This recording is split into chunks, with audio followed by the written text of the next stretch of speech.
Hello friends, how are you? Welcome back to What's the Fact? Thanking you in advance for supporting us by watching full video.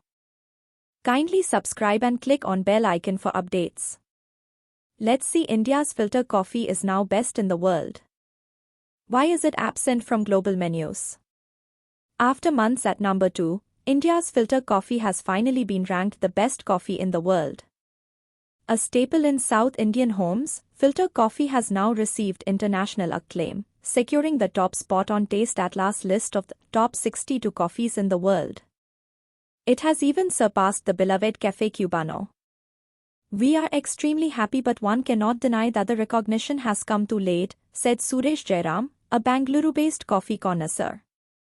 Despite the mushrooming of Starbucks and Tim Hortons, the essence of Indian coffee culture beats proudly in the humble filter coffee.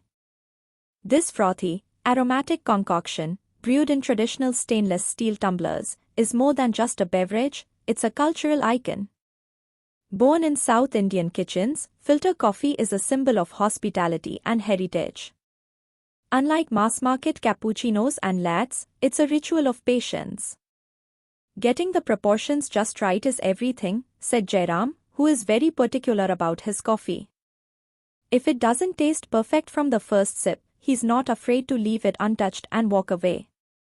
Averse to the offerings of large coffee chains, Jairam prefers traditional brews from local spots like Mavalli Tiffin Room, MTR, Brahman Cafe, and Bharti Refreshments. Outside Tamil Nadu and South Karnataka, though, he happily switches to tea. Coffee isn't a cakewalk. You cannot cut corners, Jairam explained. Quality of coffee powder, the decoction you prepare, the heat of the milk, and proportion of the two, every step contributes to that perfect cup of filter coffee. Filter coffee isn't cool. Raised in the Andaman Islands, Chef Dhruv Oberoi was influenced by the flavors of South Indian culture in his childhood. His neighbors would often spoil him with puttu, Kerala bananas, jaggery, and, of course, filter coffee.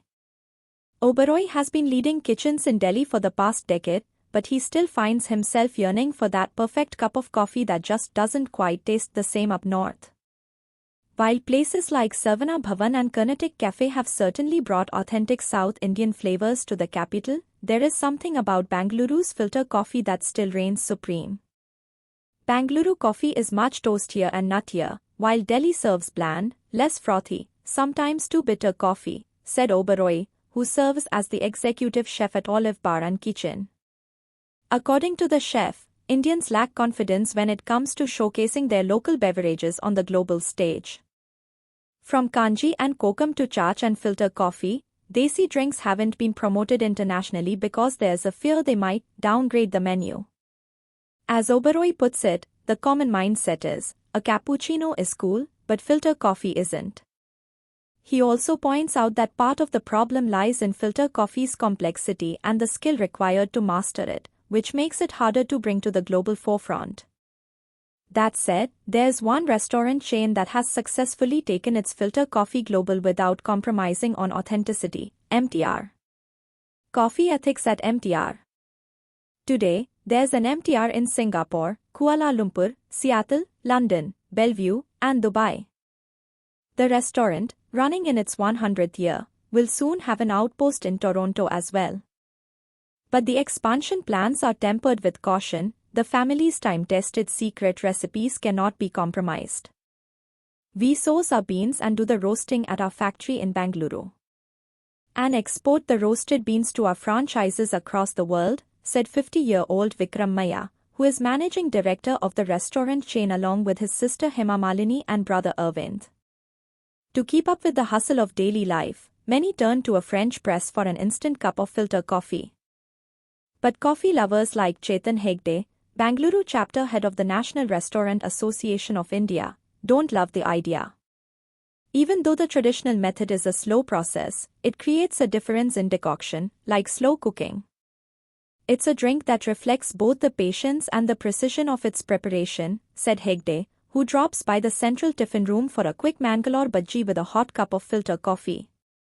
Hegde pointed out that people outside India may not be familiar with the method, but for those who have experienced it, the slow-brewed, thick, and aromatic decoction is quite different from the more well-known espresso-based drinks or even traditional drip coffee.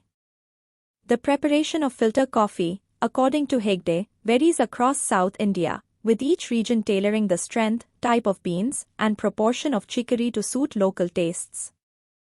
The cultural significance is also key, particularly in Karnataka, where serving filter coffee to guests is a symbol of respect.